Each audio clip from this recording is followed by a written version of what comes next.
दर्शक बंधु आमर जदि कौन रोग होइछि कि नहीं जानिबाकु हेले आमे डाक्तरखाना जाऊ एवं डाक्तर को भेटू एवं डाक्तर परामर्श नेउ।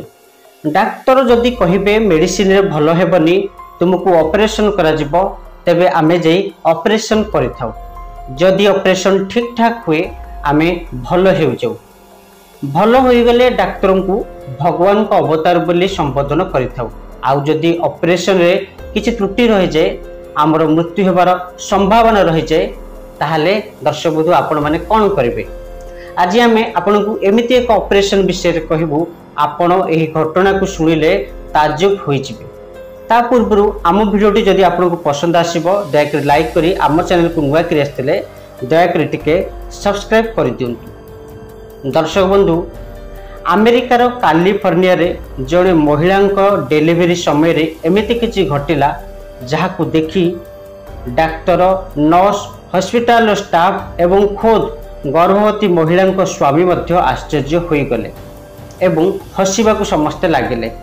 खोद डाक्तर मध्य प्रथमे डरी गले।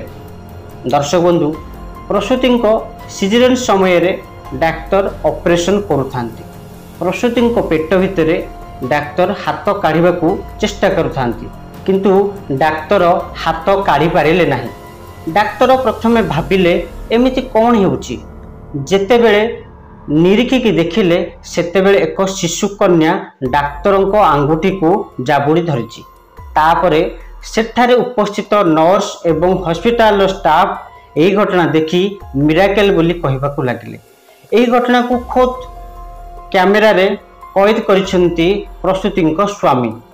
देखुचंत दर्शक बंधु आजिकल दुनिया रे कौन सब घटी जाउची।